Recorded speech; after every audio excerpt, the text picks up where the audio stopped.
नमस्कार। आज मैं सुना रही हूँ मनोहर श्याम जोशी जी की कहानी सिल्वर वेडिंग। जब सेक्शन ऑफिसर वाई.डी. पंत ने आखिरी फाइल का लाल फीता बांधकर निगाह मेज से उठाई, तब दफ्तर की पुरानी घड़ी 5:25 बजा रही थी। उनकी अपनी कलाई घड़ी में 5:30 बज रहे थे। पंत जी अपनी घड़ी रोजाना सुबह शाम रेडियो समाचारों से मिलाते हैं, इसलिए उन्होंने दफ्तर की घड़ी को ही सुस्त ठहराया। फाइल आउट ट्रे में डालकर उन्होंने एक निगाह अपने मातहतों पर डाली, जो उनके ही कारण 5 बजे के बाद भी दफ्तर में बैठने को मजबूर हैं। चलते चलते जूनियरों से कोई मनोरंजक बात कर दिन भर के शुष्क व्यवहार का निराकरण कर जाने की कृष्णानंद पांडे से मिली हुई परंपरा का पालन करते हुए उन्होंने कहा, आप लोगों की देखा देखी सेक्शन की घड़ी भी सुस्त हो गई है।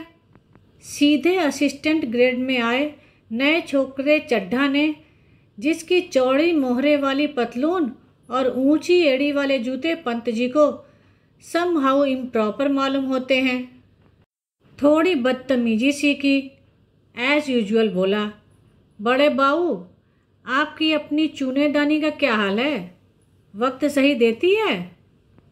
पंत जी ने चड्ढा की धृष्टता को अनदेखा किया और कहा, मिनट टू मिनट करेक्ट चलती है। चड्ढा ने कुछ और धृष्ट होकर पंत जी की कलाई थाम ली। इस तरह की धृष्टता का प्रकट विरोध करना यशोधर बाबू ने छोड़ दिया है। मन ही मन वह उस जमाने की याद जरूर करते हैं जब दफ्तर में और किशनदा को भाई नहीं साहब कहते और समझते थे। घड़ी की ओर देखकर वह बोला, बाबा आदम के जमाने की है बड़े बाबू यह तो। अब तो डिजिटल ले लो, एक जापानी सस्ती मिल जाती है। यह घड़ी मुझे शादी में मिली थी।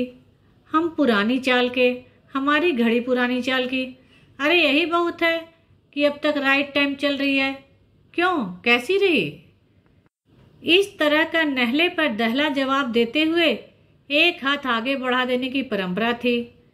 रेमजे स्कूल अल्मोड़ा में, जहां से कभी यशोधर बाबू ने मैट्रिक की परीक्षा पास की थी, इस तरह के आगे बढ़े हुए हाथ पर सुनने वाला बतौर दाद अपना हाथ मारा करता था और वक्ता श्रोता दोनों ठठाकर हाथ मिलाया करते थे। ऐसी ही परंपरा किशनदा के क्वार्टर में भी थी, जहां रोजी रोटी की तलाश में आए यशोधर पंत नामक एक मैट्रिक पास बालक को शरण मिली थी। किशनदा कुंवारे थे और पहाड़ से आए हुए कितने ही लड़के ठीक ठिकाना होने से पहले उनके यहाँ रह जाते थे। मैस जैसी थी, मिलकर लाओ, पकाओ, खाओ। यशोधर बाबू जिस समय दिल्ली आए थे, उनकी उम्र सरकारी नौकरी के लिए कम थी।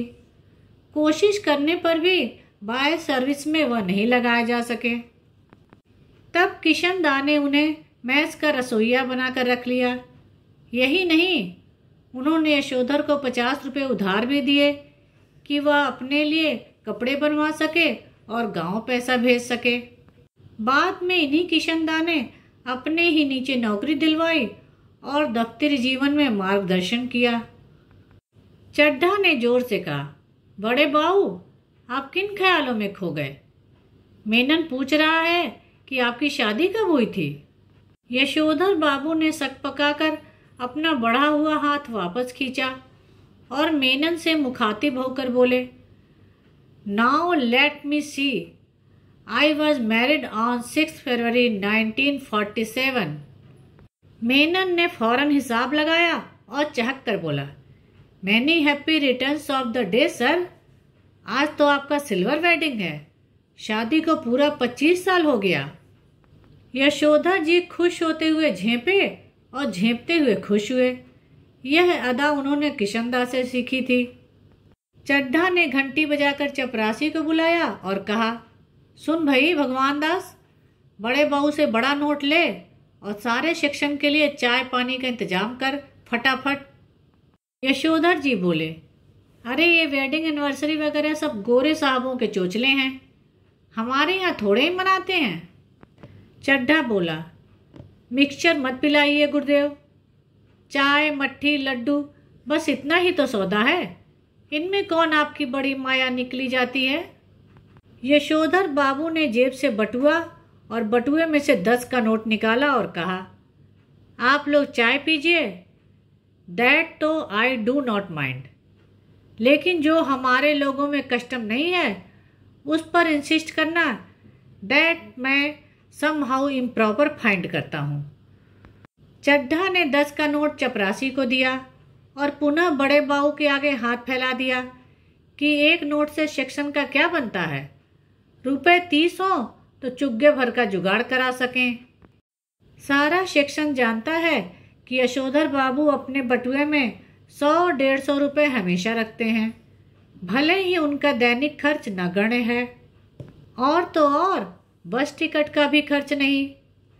गोल मार्केट से सेक्रेटेरिएट तक पहले साइकिल में आते जाते थे, इधर पैदल आने जाने लगे हैं, क्योंकि उनके बच्चे आधुनिक युवा हो चले हैं और उन्हें अपने पिता का साइकिल सवार होना सख्त नागवार गुजरता है। बच्चों के अनुसार साइकिल तो चपरासी चलाते हैं।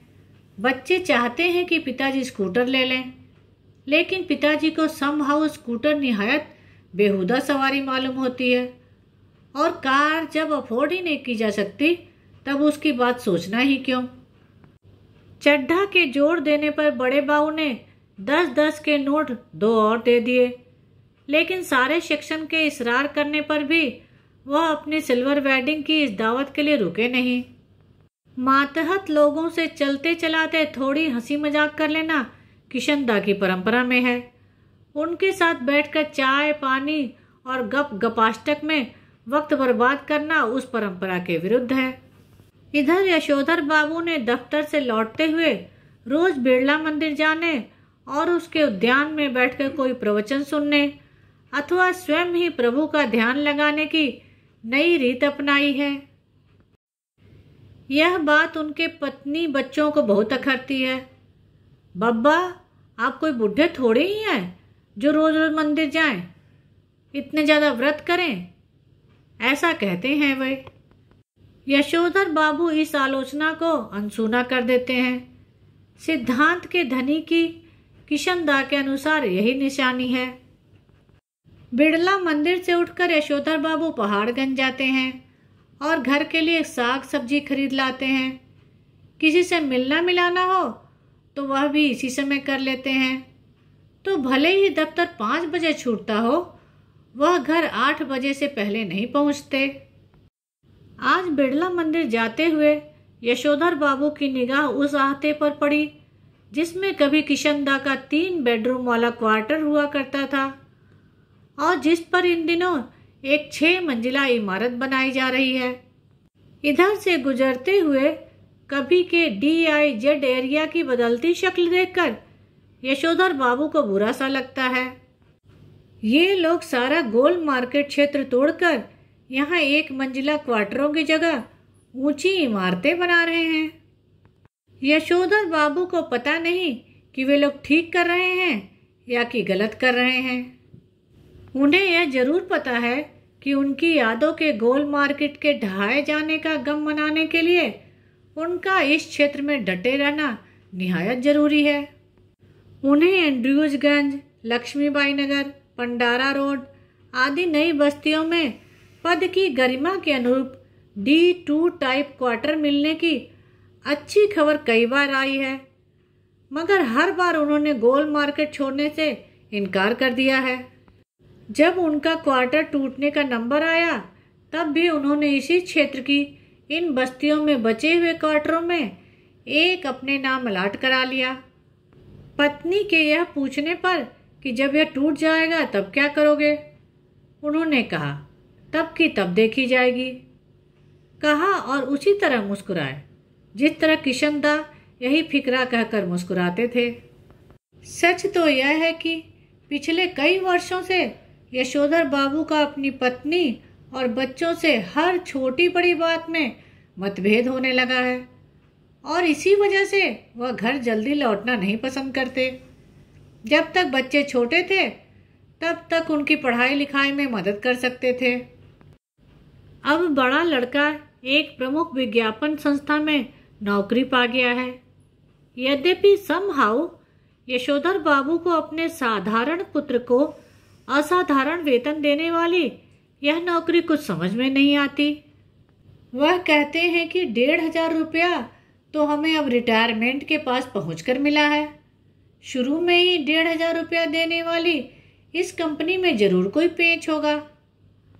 यशोधर जी का दूसरा बेटा दूसरी बार IAS देने की तैयारी कर रहा है और यशोधर बाबू के लिए यह समझ सकना असंभव है कि जब यह पिछले साल एलाइड सर्विसेज की सूची में माना काफ़ी नीचे आ गया था, तब इसने ज्वाइन करने से इनकार क्यों कर दिया। उनका तीसरा बेटा स्कॉलरशिप लेकर अमेरिका चला गया है और उनकी एकमात्र बेटी न केवल तमाम प्रस्तावित वर अस्वीकार करती चली आ रही है, बल्कि डॉक्टरी की उच्चतम शिक्षा के लिए स्वयं भी अमेरिका चले जाने की धमकी दे रही है। यशोधर बाबू जहां बच्चों की इस तरक्की से खुश होते हैं, वहां समहाउ यह भी अनुभव करते हैं कि वह खुशहाली भी कैसी जो अपनों में परायापन पैदा करे। अपने बच्चों द्वारा गरीब रिश्तेदारों की उपेक्षा उन्हें समहाउ जचती नहीं। एनीवे, जेनरेशनों में गैप तो होता ही सुना है, ऐसा कहकर स्वयं को दिलासा देता है पिता। यद्यपि यशोधर बाबू की पत्नी अपने मूल संस्कारों से किसी भी तरह आधुनिक नहीं है, तथापि बच्चों की तरफदारी करने की मात्र सुलभ मजबूरी ने उन्हें भी मॉड बना डाला है। कुछ यह भी है कि जिस समय उनकी शादी हुई थी, यशोधर बाबू के गांव से आए ताऊ जी और उनके 2 विवाहित बेटे भी रहा करते थे। इस संयुक्त परिवार में पीछे ही पीछे बहुओं में गजब के तनाव थे, लेकिन ताऊ जी के डर से कोई कुछ कह नहीं पाता था। यशोधर बाबू की पत्नी को शिकायत है कि संयुक्त परिवार वाले उस दौर में पति ने हमारा पक्ष कभी नहीं लिया, बस जेठानियों की चलने दी। उनका यह भी कहना है कि मुझे आचार व्यवहार के ऐसे बंधनों में रखा गया मानो मैं जवान औरत नहीं बुढ़िया थी। जितने भी नियम इनकी बुढ़िया ताई के लिए थे, वे सब मुझ पर भी लागू करवाए, ऐसा कहती है घरवाली बच्चों से। बच्चे उससे सहानुभूति व्यक्त करते हैं। फिर वह यशोधर जी से उन्मुख होकर कहती हैं, तुम्हारी ये बाबा आदम के ज़माने की बातें मेरे बच्चे नहीं मानते तो उसमें उनका कोई कसूर नहीं। मैं भी इन बातों को उसी हद तक मानूंगी जिस हद तक सुविधा हो। अब मेरे कहने से वह सब ढोंग ढकोसला हो ही नहीं सकता। साफ बात।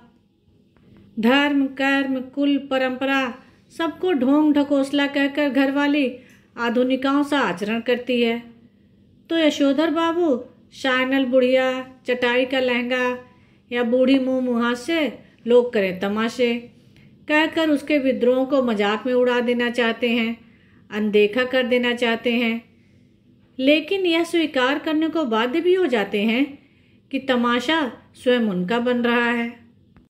जिस जगह किशनदा का क्वार्टर था, उसके सामने खड़े होकर एक गहरा निश्वास छोड़ते हुए यशोधर जी ने अपने से पूछा कि क्या यह बेटर नहीं रहता कि किशनदा की तरह घर गृहस्थी का बवाल ही न पाला होता और लाइफ कम्युनिटी के लिए डेडिकेट कर दी होती।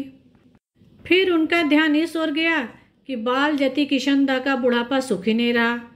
उसके तमाम साथियों ने हौज खास, ग्रीन पार्क, कैलाश कॉलोनी कहीं न कहीं जमीन ली, मकान बनवाया, लेकिन उसने कभी इस ओर ध्यान ही नहीं दिया। रिटायर होने के 6 महीने बाद जब उसे क्वार्टर खाली करना पड़ा, तब हद हो गई। उसके द्वारा उपकृत इतने सारे लोगों में से एक ने भी उसे अपने यहाँ रखने की पेशकश नहीं की। स्वयं यशोधर बाबू उसके सामने ऐसा कोई प्रस्ताव नहीं रख पाए, क्योंकि उस समय तक उनकी शादी हो चुकी थी और उनके 2 कमरों के क्वार्टर में 3 परिवार रहा करते थे। किशनदा कुछ साल तक राजेंद्र नगर में किराए का क्वार्टर लेके रहा, फिर अपने गांव लौट गया, जहां साल भर बाद उसकी मृत्यु हो गई। ज्यादा पेंशन खा नहीं सका बेचारा। विचित्र बात यह है कि उसे कोई बीमारी नहीं हुई, बस रिटायर होने के बाद मुरझाता सूखता ही चला गया। जब उसके एक बिरादर से मृत्यु का कारण पूछा तब उसने यशोधर बाबू को यही जवाब दिया, जो हुआ होगा, यानी पता नहीं क्या हुआ। जिन लोगों के बाल बच्चे नहीं होते, घर परिवार नहीं होता, उनके रिटायर होने के बाद जो हुआ होगा से भी मौत हो जाती है। यह जानते हैं यशोधर जी। बच्चों का होना भी जरूरी है।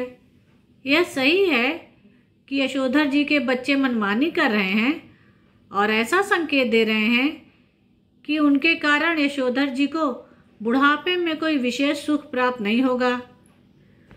लेकिन यशोधर जी अपने मर्यादा पुरुष किशनदास से सुनी हुई यह बात नहीं भूले हैं कि गधा पचीसी में कोई क्या करता है, इसकी चिंता नहीं करनी चाहिए, क्योंकि बाद में हर आदमी समझदार हो जाता है।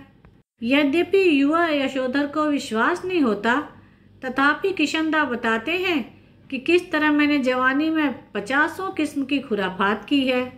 ककड़ी चुराना, गर्दन मोड़ के मुर्गी मार देना, पीछे की खिड़की से कूदकर सेकंड शो सिनेमा देखाना। कौन कर्म ऐसा है जो तुम्हारे इस किशनदा ने नहीं कर रखा?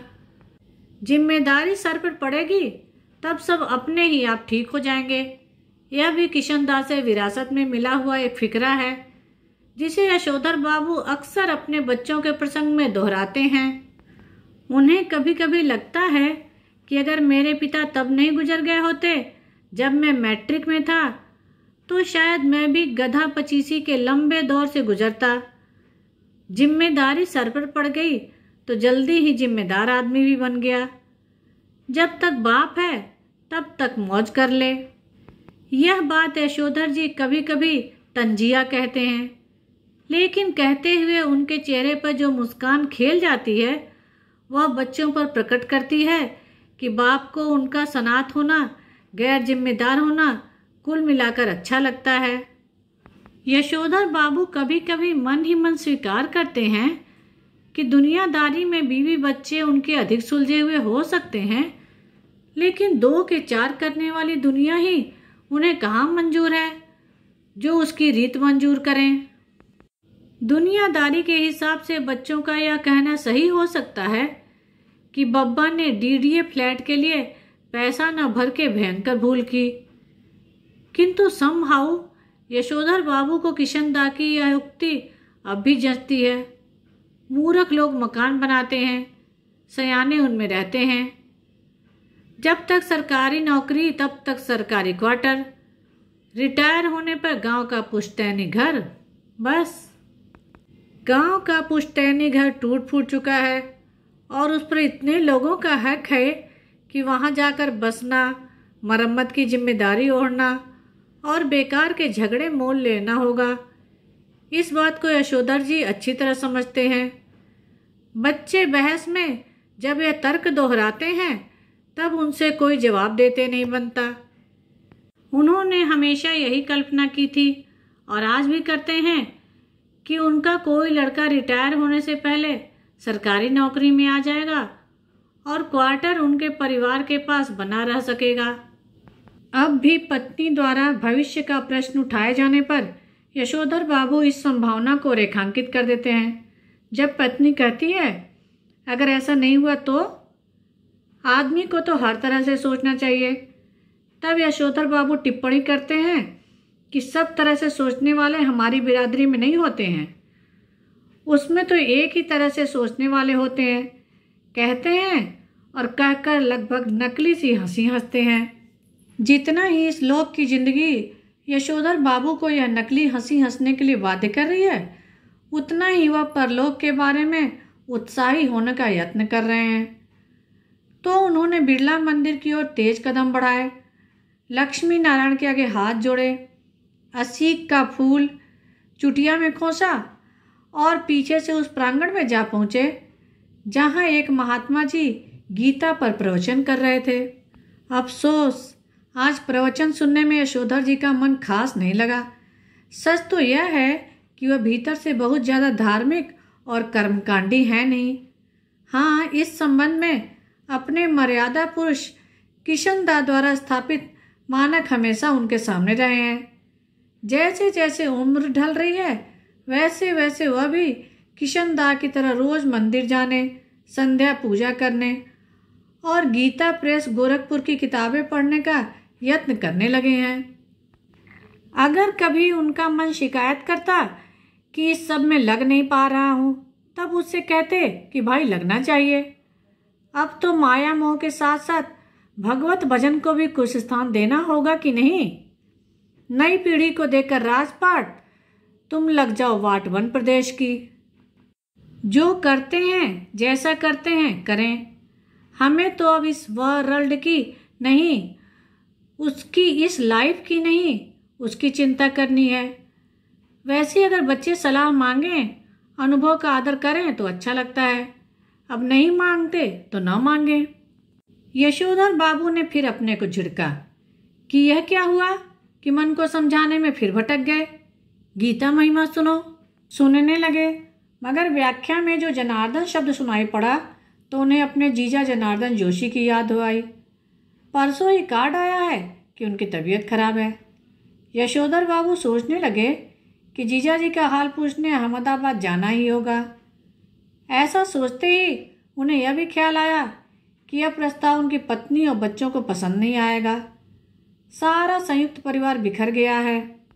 पत्नी और बच्चों की धारणा है कि इस बिखरे परिवार के प्रति यशोधर जी का एक तरफा लगाव आर्थिक दृष्टि से सर्वथा मूर्खतापूर्ण है। यशोधर जी खुशी गम के हर मौके पर रिश्तेदारों के यहाँ जाना जरूरी समझते हैं। वह चाहते हैं कि बच्चे भी पारिवारिकता के प्रति उत्साही हों। बच्चे क्रोधी होते हैं। अभी उस दिन हद हो गई। कमाऊ बेटे ने यह कह दिया कि आपको बुआ को भेजने के लिए पैसे मैं तो नहीं दूंगा। यशोधर बाबू को कहना पड़ा कि अभी तुम्हारे बब्बा की इतनी साख है कि 100 रुपये उधार ले सकें। यशोधर जी का नारा, हमारा तो सैप ही ऐसा देखा ठहरा, हमें तो यही परंपरा विरासत में मिली है। इस नारे से उनकी पत्नी बहुत चिढ़ती हैं। पत्नी का कहना है, और सही कहना है, कि यशोधर जी का स्वयं का देखा हुआ कुछ नहीं है। माँ के मर जाने के बाद छोटी सी उम्र में वह गांव छोड़कर अपनी विधवा बुआ के पास अल्मोड़ा आ गए थे। बुआ का कोई ऐसा लंबा चौड़ा परिवार तो था नहीं जहाँ की यशोधर जी कुछ देखते और परंपरा के रंग में रंगते। मैट्रिक पास करते ही वह दिल्ली आ गए और यहाँ रहे कुंवारे कृष्णानंद जी के साथ। कुंवारे की गृहस्थी में देखने को होता क्या है। पत्नी आग्रह पूर्वक कहती है कि कुछ नहीं, तुम अपने उन किशनदा के मुंह से सुनी सुनाई बातों को अपनी आंखों देखी यादें बना डालते हो। किशनदा को जो भी मालूम था वह उनका पुराने गवई लोगों से सीखा हुआ ठहरा। दिल्ली आकर उन्होंने घर परिवार तो बसाया नहीं जो जान पाते कि कौन से रिवाज निभ सकते हैं, कौन से नहीं। पत्नी का कहना है कि किशनदा तो थे ही जन्म के बूढ़े, तुम्हें क्या सुर लगा जो उनका बुढ़ापा खुद ओढ़ने लगे हो। तुम शुरू में तो ऐसे नहीं थे।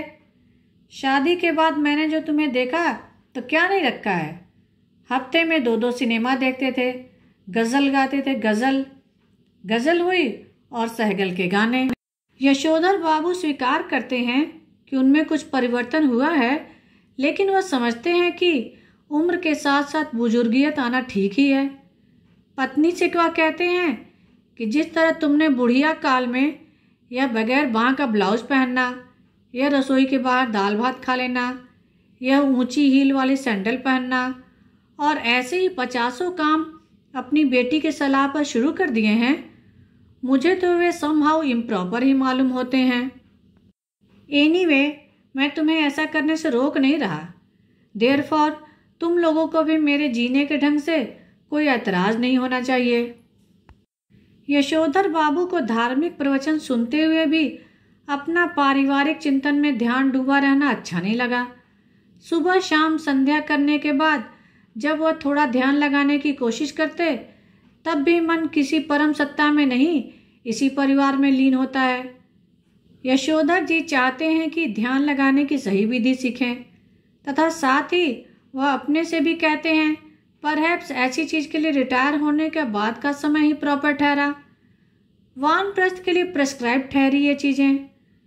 वानप्रस्थ के लिए यशोधर बाबू का अपने पुश्तैनी गांव जाने का इरादा है रिटायर होकर, for from the madding crowd, समझे। इस तरह की तमाम बातें यशोधर बाबू पैदाइशी बुजुर्गवार किशनदा के शब्दों में और उनके ही लहजे में कहा करते हैं, और कहकर उनकी तरह ही वह झेपी सी लगभग नकली सी हंसी हंस देते हैं।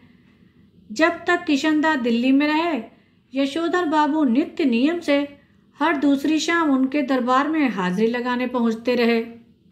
स्वयं किशनदा हर सुबह सैर से लौटते हुए अपने इस मानस पुत्र के क्वार्टर में झांकना और हेल्दी वेल्दी एंड वाइज बन रहा है न भाऊ, ऐसा कहना कभी नहीं भूलते। जब यशोधर बाबू दिल्ली आए थे तब उनकी सुबह थोड़ी देर से उठने की आदत थी।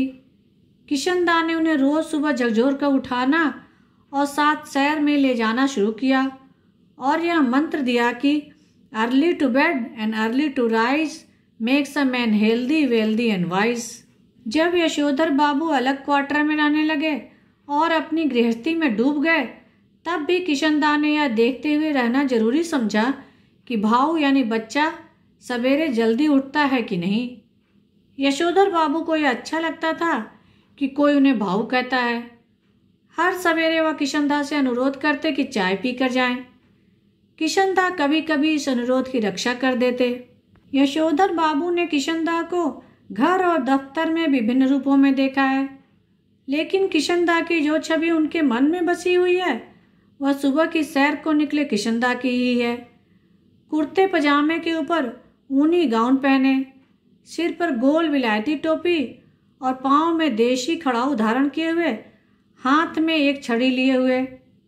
जब तक किशनदा दिल्ली में रहे तब तक यशोधर बाबू ने उनके पटशिष्य और उत्साही कार्यकर्ता की भूमिका पूरी निष्ठा से निभाई। किशनदा के चले जाने के बाद भी उन्होंने ही उनकी कई परंपराओं को जीवित रखने की कोशिश की और इस कोशिश में पत्नी और बच्चों को नाराज किया। घर में होली गंवाना, जन्यों पुन्यों के दिन सब कुमाऊनियों को जनेऊ बदलने के लिए अपने घर आमंत्रित करना, रामलीला की तालीम के लिए क्वार्टर का एक कमरा दे देना, ये और ऐसे ही कई और काम यशोधर बाबू ने किशनदा से विरासत में लिए थे। उनकी पत्नी और बच्चों को इन आयोजनों पर होने वाला खर्च और इन आयोजनों में होने वाला शोर दोनों ही सख्त नापसंद थे। बदतर यही कि इन आयोजनों के लिए समाज में भी कोई खास उत्साह नहीं रह गया है। यशोधर जी चाहते हैं कि उन्हें समाज का सम्मानित बुजुर्ग माना जाए, लेकिन जब समाज ही ना हो तो यह पद उन्हें क्यों कर मिले। यशोधर जी कहते हैं कि बच्चे मेरा आदर करें और उसी तरह हर बात में मुझसे सलाह लें जिस तरह मैं किशनदा से लिया करता था। यशोधर बाबू डेमोक्रेट बाबू हैं और हरगिज यह दुराग्रह नहीं करना चाहते कि बच्चे उनके कहे को पत्थर की लकीर समझें। लेकिन यह भी क्या हुआ कि पूछा न ताछा, जिसके मन में जैसा आया करता रहा। ग्रांटेड तुम्हारी नॉलेज ज़्यादा होगी, लेकिन एक्सपीरियंस का कोई सब्स्टिट्यूट ठहरा नहीं बेटा। मानो न मानो, झूठे मुंह से सही, एक बार पूछ तो लिया करो, ऐसा कहते हैं यशोधर बाबू और बच्चे यही उत्तर देते हैं, बब्बा आप तो हद करते हैं, जो बात आप जानते ही नहीं आपसे पूछें क्यों। प्रवचन सुनने के बाद यशोधर बाबू सब्जी मंडी गए। यशोधर बाबू को अच्छा लगता अगर उनके बेटे बड़े होने पर अपनी तरफ से यह प्रस्ताव करते कि दूध लाना, राशन लाना, CGHS डिस्पेंसरी से दवा लाना, सदर बाज़ार जाके दालें लाना, पहाड़गंज से सब्जी लाना, डिपो से कोयला लाना, ये सब काम आप छोड़ दें, अब हम कर दिया करेंगे। एक आध बार बेटों से खुद उन्होंने ही कहा, तब वे एक दूसरे से कहने लगे कि तू किया कर, तू क्यों नहीं करता। इतना कोहराम मचा और लड़कों ने एक दूसरे को इतना ज़्यादा बुरा भला कहा कि यशोधर बाबू ने इस विषय को उठाना भी बंद कर दिया। जब से बेटा विज्ञापन कंपनी में बड़ी नौकरी पर गया है, तब से बच्चों का इस प्रसंग में एक ही वक्तव्य है, बब्बा हमारी समझ में नहीं आता कि इन कामों के लिए आप एक नौकर क्यों नहीं रख लेते, ईजा को भी आराम हो जाएगा। कमाऊ बेटा नमक छिड़कते हुए यह भी कहता है कि नौकर की तनख्वाह मैं दे दूंगा। यशोधर बाबू को यही संभव इम्प्रॉपर मालूम होता कि उनका बेटा अपना वेतन उनके हाथ में नहीं रखे। यह सही है कि वेतन स्वयं बेटे के हाथ में नहीं आता, अकाउंट ट्रांसफर द्वारा बैंक में जाता है। लेकिन क्या बेटा बाप के साथ ज्वाइंट अकाउंट नहीं खोल सकता था? झूठे मुंह से ही सही, एक बार ऐसा कहता तो। इस पर बेटे का अपने वेतन को अपना समझते हुए बार बार कहना कि यह काम मैं अपने पैसे से करने को कह रहा हूँ, आपके से नहीं जो आप नुक्ताचीनी करें। इस क्रम में बेटे ने पिता का यह क्वार्टर तक अपना बना लिया है। अपना वेतन अपने ढंग से वह इस घर पर खर्च कर रहा है। कभी कारपेट बिछवा रहा है, कभी पर्दे लगवा रहा है, कभी सोफा आ रहा है, कभी डनलप वाला डबल बेड और श्रृंगार मेज, कभी टीवी, कभी फ्रिज। क्या हुआ है? और ऐसा भी नहीं कहता कि लीजिए पिताजी मैं आपके लिए यह टीवी ले आया।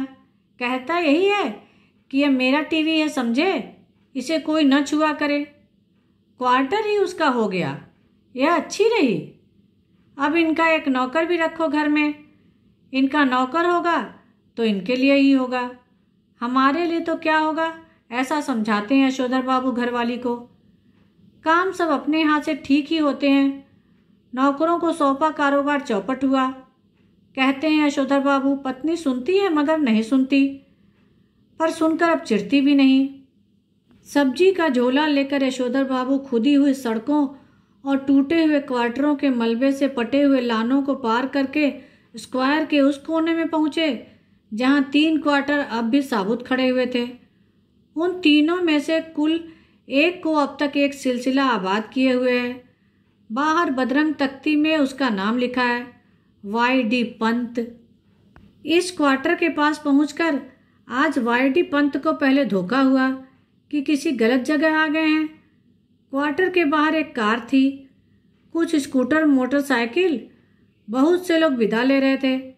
बाहर बरामदे में रंगीन कागज की झालरें और गुब्बारे लटके हुए थे और रंग बिरंगी रोशनियां जली हुई थी। फिर उन्हें अपना बड़ा बेटा भूषण पहचान में आया, जिससे कार में वो बैठा हुआ कोई साहब हाथ मिला रहा था और कह रहा था, give my warm regard to your father. Yashodhar babu ठिठक गए। उन्होंने अपने से पूछा, क्यों, आज मेरे क्वार्टर में यह क्या हो रहा होगा? उसका जवाब भी उन्होंने अपने को दिया, जो करते होंगे या लौंडे मोंडे, इनकी माया यही जाने। अब यशोधर बाबू का ध्यान इस ओर गया कि उनकी पत्नी और उनकी बेटी भी कुछ मेम साहबों को विदा करते हुए बरामदे में खड़ी हैं। लड़की जीन और बगैर वहाँ की टॉप पहने हुए है। यशोधर बाबू से कई मर्तबा कह चुके हैं कि तुम्हारी यह पतलून और सैंडो बनने वाली ड्रेस मुझे तो समहाउ इम्प्रॉपर मालूम होती है, लेकिन वह भी जिद्दी ऐसी है कि इसे ही पहनती है और पत्नी भी उसकी तरफदारी करती है। कहती है, वह सिर पर पल्लू वल्लू मैंने कर लिया, बहुत तुम्हारे कहने पर, समझे। मेरी बेटी वही करेगी जो दुनिया कर रही है। पुत्री का पक्ष लेने वाली यह पत्नी इस समय ओठों पर लाली और बालों पर खिजाब लगाए हुए थी, जबकि ये दोनों ही चीज़ें आप कुछ भी कहिए यशोधर बाबू को समहाउ इम्प्रॉपर ही मालूम होती हैं। आधुनिक किस्म के अजनबी लोगों की भीड़ देखकर यशोधर बाबू अंधेरे में ही डूबके रहे। उनके बच्चों को इसलिए शिकायत है कि बब्बा तो LDC टाइपों से ही मिक्स करते हैं। जब कार वाले लोग चले गए तब यशोधर बाबू ने अपने क्वार्टर में कदम रखने का साहस जुटाया। भीतर अब भी पार्टी चल रही थी।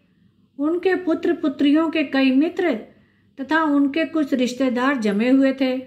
उनके बड़े बेटे ने झिड़की से सुनाई, बब्बा आप भी हद करते हैं, सिल्वर वेडिंग के दिन 8:30 बजे घर पहुंचते हैं। अभी तक मेरे बॉस आपकी राह देख रहे थे। हम लोगों के यहाँ सिल्वर वेडिंग कब से होने लगी है? यशोधर बाबू ने शर्मीली हंसी हंस दी। जब से तुम्हारा बेटा 1,500 माहवर कमाने लगा तब से। यह टिप्पणी थी चंद्रदत्त तिवारी की, जो इसी साल SAS पास हुआ है और दूर के रिश्ते से यशोधर बाबू का भांजा लगता है। यशोधर बाबू को अपने बेटों से तमाम तरह की शिकायतें हैं, लेकिन कुल मिलाकर उन्हें अच्छा लगता है कि लोग बाग उन्हें ईर्ष्या का पात्र समझते हैं। भले ही उन्हें भूषण का गैर सरकारी नौकरी करना समझ न आता हो, तथापि वह यह बखूबी समझते हैं कि इतनी छोटी उम्र में 1,500 माहवर प्लस कन्वेंस अलाउंस एंड तुम्हारा अदर पर्क्स पा जाना कोई मामूली बात नहीं है। इसी तरह भले ही यशोधर बाबू ने बेटों की खरीदी हुई हर नई चीज के संदर्भ में यही टिप्पणी की हो कि ये क्या हुई, समहाउ मेरी तो समझ में नहीं आता, इसकी क्या जरूरत थी। तथापि उन्हें कहीं इस बात से थोड़ी खुशी भी होती है कि इस चीज के आ जाने से उन्हें नए दौर के निश्चय ही गलत मानकों के अनुसार बड़ा आदमी मान लिया जा रहा है।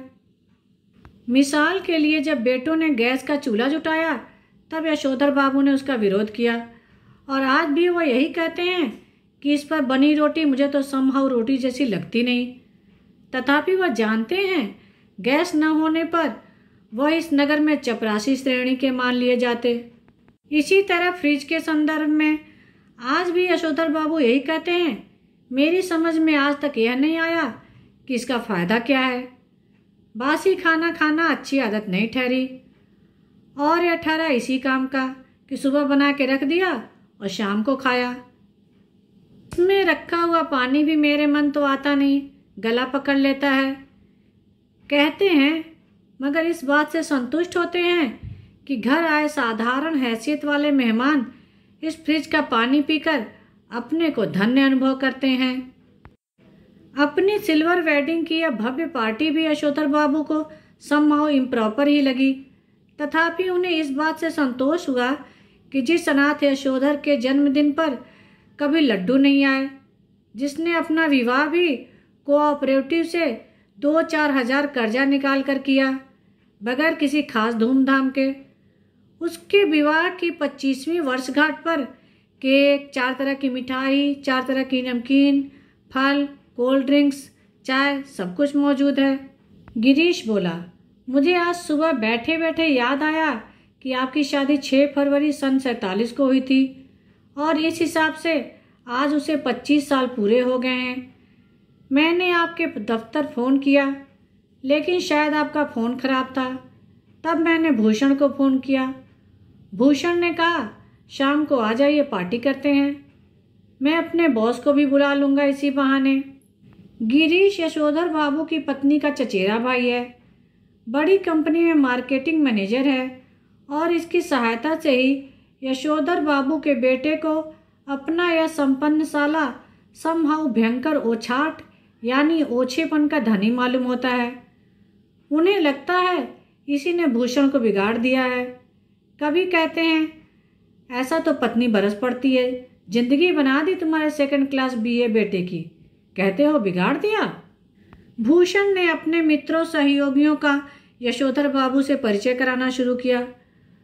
उनकी many happy returns of the day का थैंक यू कहकर जवाब देते हुए जिन लोगों का नाम पहले बता दिया गया हो उनकी ओर YD Pant, home ministry, Bhushan father कहकर स्वयं हाथ बढ़ाते हुए यशोधर बाबू ने हरचंद यह जताने की कोशिश की कि भले ही वह संस्कारी कुमायूं हैं, तथापि बिलायती रीति रिवाज से भी भली भांति परिचित हैं। किशन दा कहा करते थे, आना सब कुछ चाहिए, सीखना हर एक बात की ठहरी, लेकिन अपनी छोड़नी नहीं हुई। टाई सूट पहनना आना चाहिए, लेकिन धोती कुर्ता अपनी पोशाक है, यह नहीं भूलना चाहिए। अब बच्चों ने एक और विलायती परंपरा के लिए आग्रह किया। यशोधर बाबू अपनी पत्नी के साथ केक काटे। घरवाली पहले थोड़ा शर्माई, लेकिन जब बेटी ने हाथ खींचा तब उसे केक के पीछे जा खड़ी होने में कोई हिचक नहीं हुई। वहीं से उसने पति को भी पुकारा। यशोधर बाबू को केक काटना बचकानी बात मालूम हुई। बेटी उन्हें लगभग खींच कर ले गई। यशोधर बाबू ने कहा, somehow I don't like all this, लेकिन एनीवे उन्होंने केक काट ही दिया। गिरीश ने उनकी यह अनमनी किंतु संतुष्ट छवि कैमरे में कैद कर ली। अब पति पत्नी से कहा गया कि वे केक से मुंह मीठा करें एक दूसरे का। पत्नी ने खा लिया, मगर यशोधर बाबू ने इनकार कर दिया। उनका कहना था कि मैं केक नहीं खाता, इसमें अंडा पड़ा होता है। उन्हें याद दिलाया गया कि अभी कुछ वर्षों पहले तक आप मांसाहारी थे, एक टुकड़ा केक खा लेने में क्या हो जाएगा। लेकिन वह नहीं माने। तब उनसे अनुरोध किया गया कि लड्डू ही खा लें। भूषण के एक मित्र ने लड्डू उठाकर उनके मुंह में ठूंसने का यत्न किया, लेकिन यशोधर बाबू इसके लिए भी राजी नहीं हुए। उनका कहना था कि मैंने अब तक संध्या नहीं की है। इस पर भूषण ने झुंझला कर कहा, तो बब्बा पहले जाकर संध्या कीजिए, आपकी वजह से हम लोग कब तक रुके रहेंगे। नहीं नहीं, आप सब लोग खाइए, यशोधर बाबू ने बच्चों के दोस्तों से कहा। Please go ahead, no formality. Yashodhar babu ने आज पूजा में कुछ ज्यादा ही देर लगाई, इतनी देर कि ज्यादातर मेहमान उठकर चले जाएं। उनकी पत्नी, उनके बच्चे बारी बारी से आकर झांकते रहे और कहते रहे, जल्दी कीजिए, मेहमान लोग जा रहे हैं। शाम की 15 मिनट की पूजा को लगभग 25 मिनट तक खींच लेने के बाद भी जब बैठक से मेहमानों की आवाज़ आती सुनाई दी, तब यशोधर बाबू पद्मासन साध कर ध्यान लगाने बैठ गए। वह चाहते थे कि उन्हें प्रकाश का एक नीला बिंदु दिखाई दे, मगर उन्हें किशनदास दिखाई दे रहे थे। यशोधर बाबू किशनदास से पूछ रहे थे, जो हुआ होगा से आप कैसे मर गए। किशनदास कह रहे थे कि भाऊ, सभी जन इसी जो हुआ होगा से मरते हैं। गृहस्थ हों, ब्रह्मचारी हों, अमीर हों, गरीब हों, मरते जो हुआ होगा से ही हैं। हाँ हाँ, शुरू में और आखिर में सब अकेले ही होते हैं। अपना कोई नहीं ठहरा दुनिया में, बस अपना नियम अपना हुआ।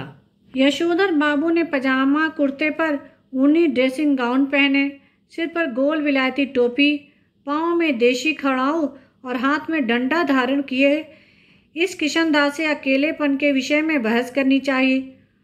उनका विरोध करने के लिए नहीं, बल्कि बात कुछ और अच्छी तरह समझने के लिए। हर रविवार किशनदास शाम को ठीक 4 बजे यशोधर बाबू के घर आया करते थे। उनके लिए गर्मा गर्म चाय बनवाई जाती थी। उनका कहना था, जिसे फूंक मारकर न पीना पड़े वह चाय कैसी।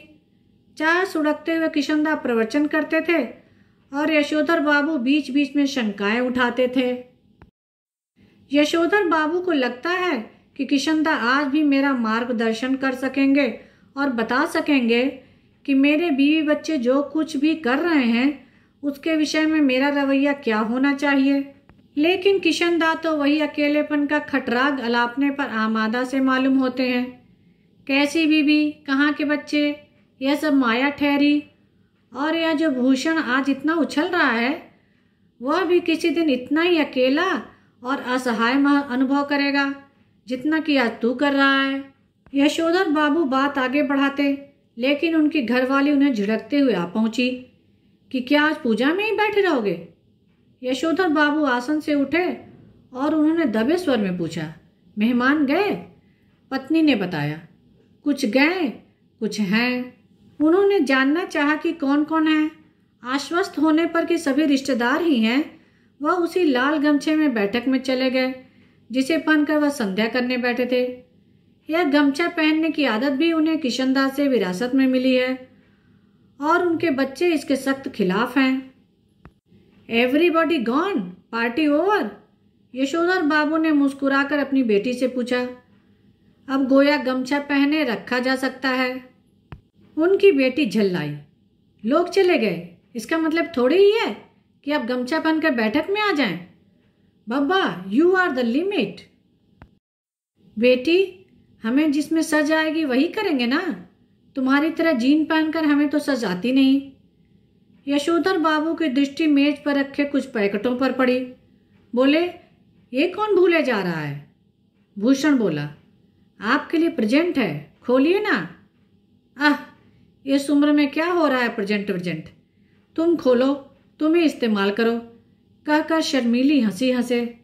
भूषण सबसे बड़ा पैकेट उठाकर उसे खोलते हुए बोला, इसे तो ले लीजिए, यह मैं आपके लिए लाया हूँ। ऊनी ड्रेसिंग गाउन है। आप सवेरे जब दूध लेने जाते हैं बब्बा, फटा पुलोवर पहन के चले जाते हैं, जो बहुत ही बुरा लगता है। आप इसे पहन के जाया कीजिए। बेटी पिता का पजामा कुर्ता उठा लाई कि इसे पहनकर गाउन पहने। थोड़ा सा नानुच करने के बाद यशोधर जी ने इस आग्रह की रक्षा की। गाउन का सैश कसते हुए उन्होंने कहा, अच्छा तो यह ठहरा ड्रेसिंग गाउन? उन्होंने कहा और उनकी आंखों की कोर में जरा सी नमी चमक गई। यह कहना मुश्किल है कि इस घड़ी उन्हें यह बात चुभ गई कि उनका जो बेटा यह कह रहा है कि आप सवेरे ड्रेसिंग गाउन पहनकर दूध लाने जाया करें, वह यह नहीं कह रहा कि दूध मैं ला दिया करूँगा। या इस गाउन को पहनकर उनके अंगों में वह किशनदा उतर आया है जिसकी मौत जो हुआ होगा से हुई। धन्यवाद। मेरे चैनल को लाइक करें, शेयर करें और सब्सक्राइब करें जिससे सभी कहानियाँ आपको समय पर मिल जाएं।